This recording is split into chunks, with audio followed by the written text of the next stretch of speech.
Welcome to Fox 12 Now. I'm Greg Nibbler here at Fox 12 Oregon. This is our digital desk. I'm going to be saying that a lot, so the more you tune in here, it could be your first time tuning in, could be, hopefully you're here all the time. But regardless, this is our new setup here at the actual newsroom. And what more would we want to talk about today than finally nice weather? I mean, if you have been here all winter, it quite frankly, it gets depressing. It rains a lot, and we're going to be talking about the weather right now. And we are very fortunate to have joining us for the first time here on Fox 12 Now, Chief Meteorologist. It is Mark Nelson. Mark, hello. Hey, good to be on. This is the first time we've talked live. It is the first time we've talked live. I just went back there. I actually got to go, behind the scenes. I got to see Mark's fancy desk setup back there and all of their fancy weather equipment, and it's very impressive. Lots of equipment. We get a bunch of toys here, which is fun. I'm lucky because, boss doesn't make me say this. My hobby was always weather since I was like in 5th grade, and so I get paid to do my hobby. I always wondered that, for anybody who gets into weather, like, did you start off wanting to do that, or that's the way that you ended up? So you were, since a kid, this is what you wanted to do. Yeah, it was interesting because, probably around 4th or 5th grade. In fact, my parents once found for me some cassette tape we made in the 70s. And it's a year we had moved to Minnesota, the only time in my life I didn't live around here. And I described with just like a little 5-year-old, described how it had snowed, but there was wet snow at the bottom, but then it was drier snow up above. That's amazing. So it was in my genes somewhere to be a weather geek. You have your first reel at 5 years old, so yeah, that's pretty great. So you started off there, and then actually, how did you where'd you go to school at, and how'd you get into that part? So I grew up mainly in Mount Angel. Okay. The Mount Angel, Oregon. Sausage and beer. Yeah. Yeah. And except I was too young and didn't have any beer in Mount Angel. But so I grew up there, and then my dad, he was a pastor, and so he ended up going up to Chehalis, Washington, which is exactly halfway between Seattle and Portland, right? You pass by Chehalis and Centralia, the Twin Cities. Right. Not the same Twin Cities you're thinking of, St. Paul and Minneapolis. But yeah, so then I did the rest of middle school and high school up there. And so then up there, I was like, okay, I want to get into this. I do want to do this weather thing. And I got my first couple, Camilla, don't laugh, but I got this, my coworker Camilla. I made some money and I got my first weather instrument. It was a Taylor thermometer. I was so excited about that. And then an anemometer. But big into weather by high school. I remember doing a report on El Nino for English class at some point. And then I went to the UW up in Seattle because at that time there was no meteorology program in Oregon. In the 80s and early 90s, yeah. And then it came back, I think, in the 2000s. Nice. And so you went from there, and then you've, what other stations have you worked for? Sorry, if you don't mind me asking, I'm just like, oh, no, this is interesting. So then when I got out of college, I would look like a baby. I looked really young. And so nobody would hire me. I tried for some TV stations in North Platte, Nebraska, Fargo, Meridian, Mississippi, Ottumwa, Iowa, and nobody would hire me. I just looked like a kid. And then, so I worked for a private weather company forecasting winds in the gorge. It was really fun, actually, and I thought I would stay there forever, but the company fell apart. And I heard that there was an opening at Coin TV. This is back in 30 years ago, early 90s. And they hired me. I got lucky. And then I guess within 6 months I was okay, and they kept me. And I worked there 7 years. We used to produce, only the old timers remember. Over there, when I was at Coin, we produced the Fox 49 News at 10. That was when Fox was getting really big. Remember, like the X-Files and. Oh yeah. What were some of the other shows? Was it Melrose Place? Like after Simpsons kind of blew up, and then. Yeah. Yeah. Oh, what was back then? Yeah, the X-Files definitely. Melrose Place, I think. Oh yeah, that sounds about right. Yeah. Wasn't it? Yeah, I think so.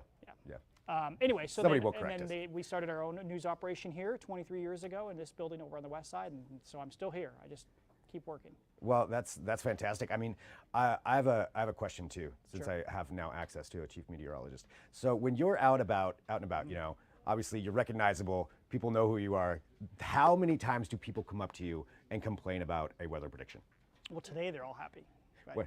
But in normal weather, you're talking about the previous. Well, yeah, today that's not going to happen. But yeah, anytime that something goes on. November through mid-April is what you're talking about, yes. Right? People want to stop and chat. It is kind of nice, I have to admit. It's a cliche, but everybody can talk about the weather. If I was like a sports guy, like Nick Krupke, some people probably wouldn't walk up to him because they'd say like, I don't know anything about sports, what. But anybody can come up and start talking about the weather, right? Right. So, people come up to me. I can be at Home Depot getting a part for a gutter, and somebody wants to chat weather, which I like.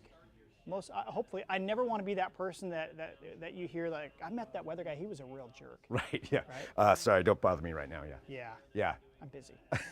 Well, talking about the weather, it is Sure. obviously very nice outside. It is. Right now. We've been waiting for this for a long time. And, talk to us about, I guess, where we're at right now, this weather pattern. Is there a reason that it took this long? This seems abnormal. Here's the deal. Wait, have you lived here quite a few years? Or Yes. No? Okay. So Yep. you've seen cold and wet springs. Oh, yeah. It's just, every once in a while we get a really cold, wet spring, and this was one of those. And in some of those years, it wasn't 2017, it was another year where it was wet, wet, wet, wet, wet, and then like the switch flipped in mid-April, and then it was much drier than normal. I'm not saying that's necessarily the case coming up, but we don't see a ton of rain in the next week, maybe we did kind of suddenly flip the switch a little bit. It's just how our springs are. We get lots of little systems coming in, and at some point the jet stream starts to lift north to its summertime position, which is north of us, and that's why we dry out in the summer. The jet stream goes way up into Alaska. And some years it takes a long time. Some years, it lingers into June. Other years it's out of here in late April, and May is kind of dry. We've had a whole bunch of dry Mays lately. I was just looking at the numbers. Which I am looking forward to if that's the case for me personally. I always call it fake spring, because it feels like it's going to happen and then it just starts raining We call again. it false spring. The weather geeks call it false spring. Like in February, So that's a term. when it's 65 for a couple days in February, and you think, oh, this is great, and then the next thing you know, it's 45 and raining for 2 weeks. False spring. So But that's that the works official too. term. Fake spring, we got the same word there. By the way, it's 73.9 on our roof right now, which is pretty accurate. So we're in the mid 70s. What is it, 230? So 220. I've got some of your graphics here that I know we can pull up. Pull them up, yeah. Yeah. What do we have? Let's look at some numbers together. Why Yes. don't we? Shall we? Tell me. We've got low 70s here in the valleys, upper 70s. The Dow's always a hot spot, already up close to 80 degrees. Let me point out here, this is a forecast model. One of our best models we have is from IBM, called the graph model. But and it shows there's a change. Look at tomorrow morning at 6 a.m. Can you see those little arrows? Yeah, I can. Folks, if you're looking at this on your phone, maybe I need to zoom in. So when those arrows turn in from the east, see I've colored them red as well? Yeah. That's what we call an easterly wind. When wind comes from the east here in the warm season, that's a much warmer than average weather pattern because the air is coming down off the mountains. It's also keeping the cold ocean air at bay. Remember, any air that comes off the ocean in the warm season is coming off, 50-degree water? Yeah. So the wind direction is actually crucial. And watch what happens tomorrow. This is pretty fascinating. So that's tomorrow morning. Look at noon. At noon, two things going on. One is we're going to be significantly warmer at noon tomorrow. Noon today it was still in the 60s. Noon tomorrow we're getting close to 80. So tomorrow's the one day that's kind of on the edge of hot. Okay. All right? It's going to warm up quickly. And then check out the coastline. Yeah. All right, watch the coast. You with Okay. me? Yep, I'm there. Yeah, look at that Whoa. at the coast. Two things going on. Look at tomorrow at, what time is it? What do we have there? 4 o'clock. It's in the mid-80s on the north coast. It's in the mid-80s here in the valleys. So tomorrow's, like I said, kind of on the edge of hot. And with that easterly wind still blowing on the north coast, when that happens, it can get just as warm on the beaches as it can here in the valleys. But as soon as that wind switches, it always goes southwest at the end of these warm spells. Look what's going on at Newport there. Yeah. Temperature actually That's dropped. crazy. Yeah, 22, so 22 degrees difference, yeah. we call that a wind reversal, where the wind goes from east to southwest along the coast, and that's how the warm spells always end at the coastline. So yeah, the coast, boy, if you want 80-degree weather, head to the coast tomorrow. And then here's the deal, on Saturday, the marine air is totally in charge along the coastline. It's in the 50s there at the coast, and then that'll cool us off. It'll take the edge off the warmth tomorrow, Saturday. And so the wind is switching back. Yeah, so the wind, we've got a weak, what we call onshore flow. It's coming off the chilly ocean. So, Okay. so Saturday is kind of like today. It's back in the upper 70s to around 80. Okay. So the coloring of the plan. arrows just indicates the temperature? Is that what that Yeah, is? we have software here, and I changed it for I call it warm season arrows. And so when it's coming from the ocean, it's blue, and when it's coming from the land, it's red. So that kind of gives you an idea of what's going on there. Nice. Can I ask you a longer term weather question? And I do not know what I'm talking about, so I'm just going to say that. You can ask any questions you want. Are we in an El Nino or La Nina year? Good. No, we just finished 3 years of La Nina, which is a cooling of the tropical Pacific. Okay. And we're in nothing right now. Sometimes we call it La Nada, the nothing. And it looks like El Nino probably will develop this summer and into this fall and winter. That's a warming of the tropical Pacific. And of course, you're thinking, why do I care what happens in the tropical Pacific? Because I'm not in Tahiti, right? Right. Yeah. But the deal is that affects weather all around the globe. The Pacific, that's a huge reservoir of either heat or warmer than normal or cooler than normal. So that affects all the weather patterns. It kind of ripples out. And so in these La Nina winters, we tend to have a little cooler and a little wetter, like we just saw. Good snowpack in the mountains. Yeah. If we have an El Nino coming up, models are in a little bit of disagreement, and actually they don't forecast well. There's something called a spring forecast barrier in the long-range models. March through about early June, sometimes they've been wrong on the switch. But once we get to June, we'll feel pretty confident. If models are still going for El Nino, it's going to happen.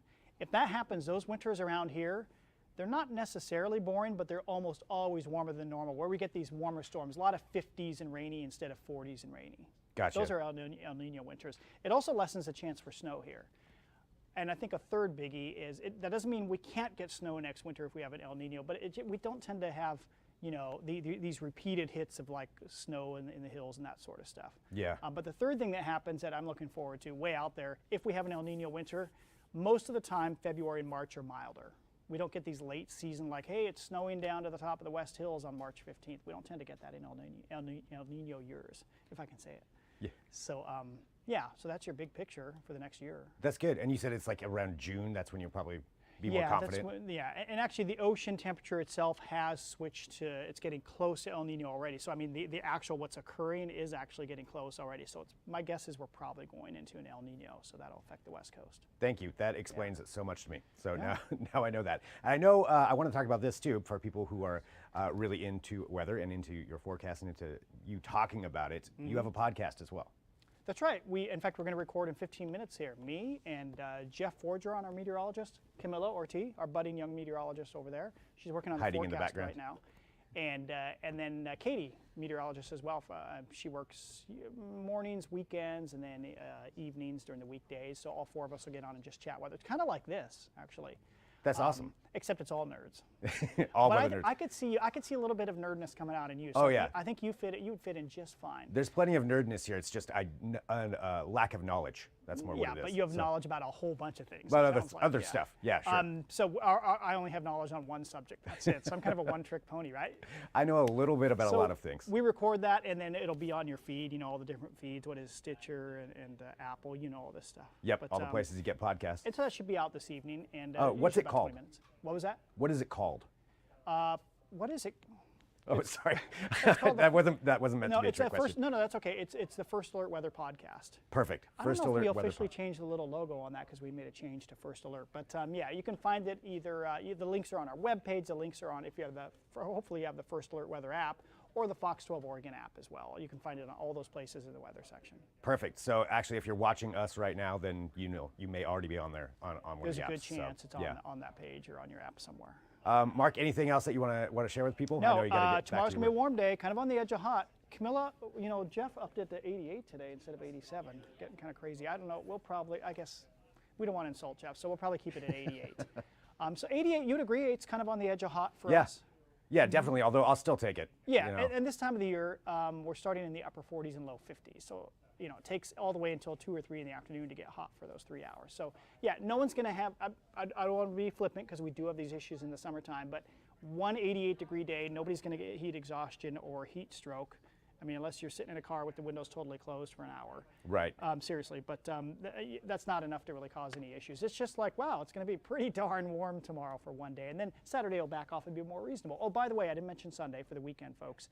I think we'll have a lot of clouds coming in Sunday, maybe a drip or two, but it's not a wet day. Oh, nice. Maybe morning drizzles. It'll just feel very different. So you can still do something outside, most likely. Probably, yeah. Probably. Okay. Awesome. Well, Mark, thank you very much for doing this. This is so much fun. And having you here on the show, and it's nice to actually chat with you, and I hope we could do this more often as well. I can chat weather anytime, Greg. Perfect. So anybody send in your questions too. Send in your weather questions. Sure. So we can ask Mark those things for the next time. Well, Mark, I'll let you get back to what you're doing. Appreciate it, and we'll talk to you soon. See you later. All right, there we go. Mark Nelson right here on Fox 12 Now. And again, thanks everybody for joining us. So whatever platform you're watching on, remember that. Remember, we're going to be here. We're going to be coming to you with, this kind of in-depth coverage, talking to people. We have got a bunch of stuff that's coming up tomorrow. Actually, I'm going to be talking to the president of the Oregon Trucking Association. So completely different topic. That's going to be happening tomorrow, talking about the zero emission zone that's going into downtown. So lots of stuff to follow along with. I'm Greg.